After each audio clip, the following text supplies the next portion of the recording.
Welcome back to the O Show, everything crypto every day. I am your host, Wendy O. Today, I actually have a very interesting guest. I have Anthony Trimino. He is running for governor of California. Is that correct, sir? That is correct. Yes.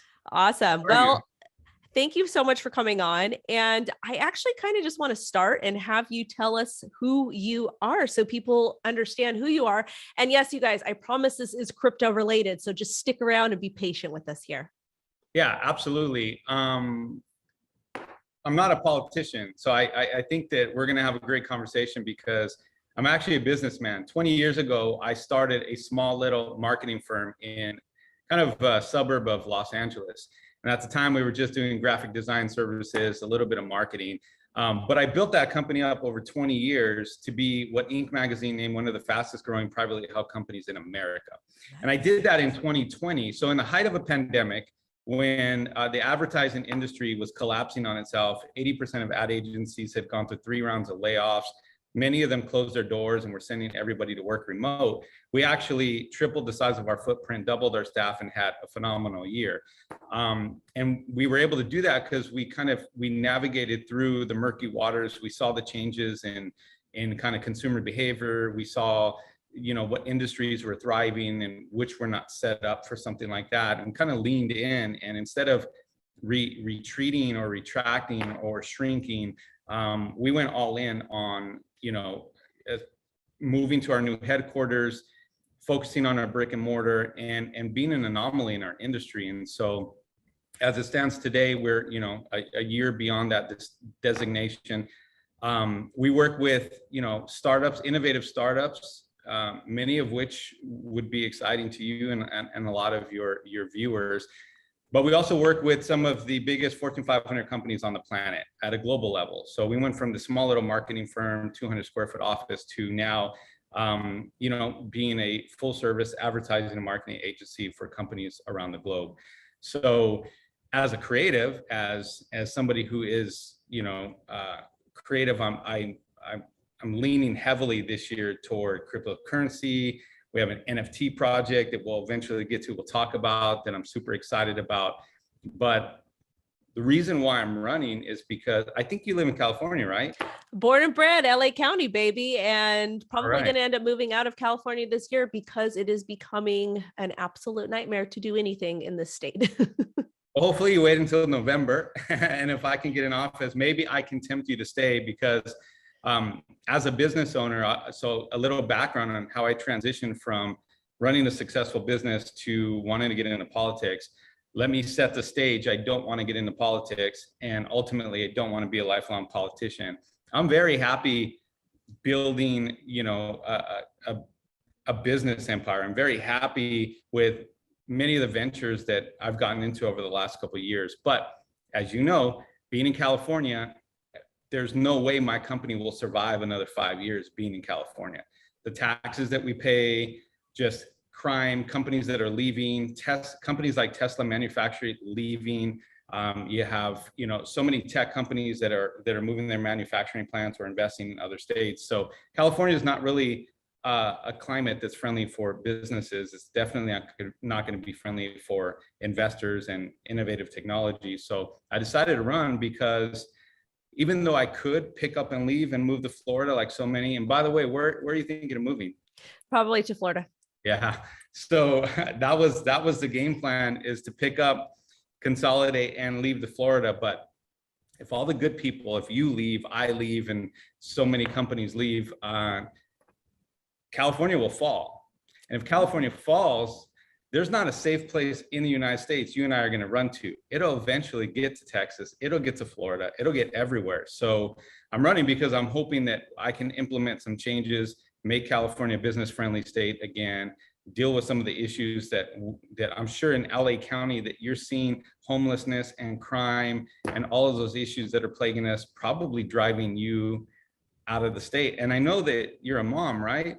I'm a mom to a 5-year-old little girl, and I actually took my daughter to the nail salon maybe 2-3 weeks ago to go get her nails done. And we moved out of a very poor neighborhood to a nicer neighborhood, which was amazing. But at the same time, when I go to the grocery store, I have to deal with, threats and with violent homeless people. And a homeless man came into the nail salon with me and my 5-year-old daughter. And I had flashbacks from working at my previous job because I was held up at gunpoint. And I was just like, oh, not today, not today. But just stuff like that happens so often in California. A lot of people think, oh, you don't know what you're talking about. It's, it's safe there. No, it's really not safe. Like the fact that I have to go, like, just go doing something simple, like going to the grocery store, taking my kid to go get her nails done, something like that. And I have to worry that there's some, crazy person that's going to walk in and potentially do something harmful to me and my child. As a mom, that's scary. That's not a good feeling. I want to be able to go out to spend my money to support small businesses, but realistically it's not nearly safe. Yeah. Which is a shame. So I'm the father of 5 kids, right? 4 biological, 1 adopted. And what you're saying is so much of the reason why good people, good families are leaving the state. And I want to tell everybody that's watching, this is not about politics. Like, I don't care if you're a Democrat, Republican, left, right, conservative, liberal. You could put all politics aside, and the issues that are plaguing California are issues that we as parents, as business owners, are encountering regardless of our political affiliation. And I'm not running to make politics the central part of my message. I'm running so that people like you can feel safe on our streets, so that businesses like mine can thrive, so that families can actually afford to live here, so that we can actually attack, and actually shrink government. At the end of the day, I think the issue that we're seeing is we have too big of a government overreaching and really dictating how we live our lives.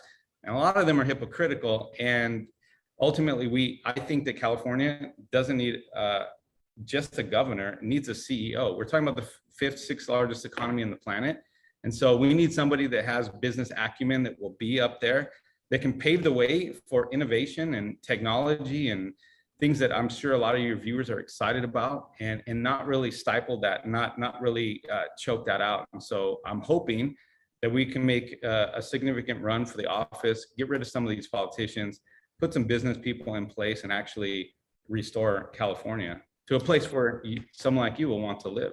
No, I'm with that 100%. Like, I love California. Like, I'm born and bred here. LA County is my home. LA is my home. I lived in Hollywood, lived in a lot of different parts, but it's just so frustrating because it's like our kids are like, it's just very, very frustrating. Like, I can't go to the grocery store sometimes. Like, I couldn't take her to the nail salon.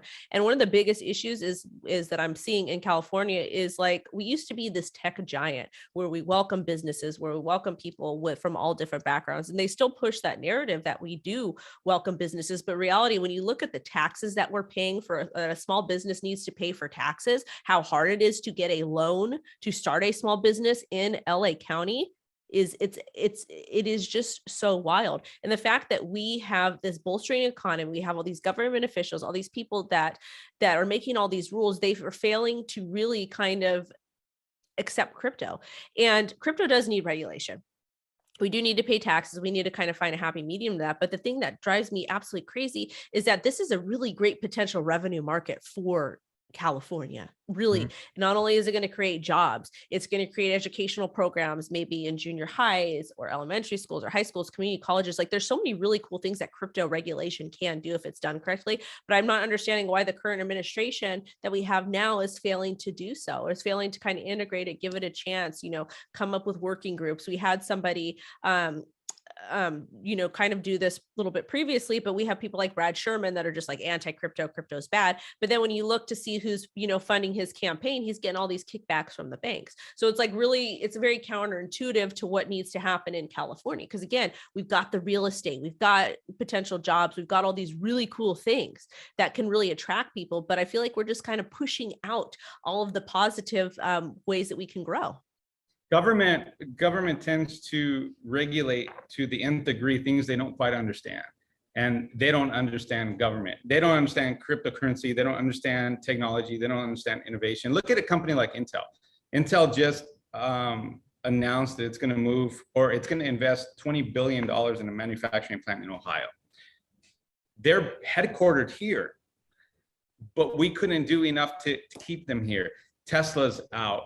So many technology and manufacturing companies are out. Same thing's going to happen with crypto, is that ultimately we're going to drive innovation out of California. Is that we're not, we were the epicenter on the planet of innovation and technology, and we're driving a lot of these companies out. And ultimately, we need to pave the way for our youth, our children, our creatives to actually innovate and have California be the most innovative state in the nation, if not anywhere on the planet. And I think that what's going to happen is, regulations are going to. India just announced that they're going to tax now at a 30% rate on gains within cryptocurrency, but ultimately many are saying that it's part of their plan to eliminate it altogether. And I think what will happen is big governments that when you talk about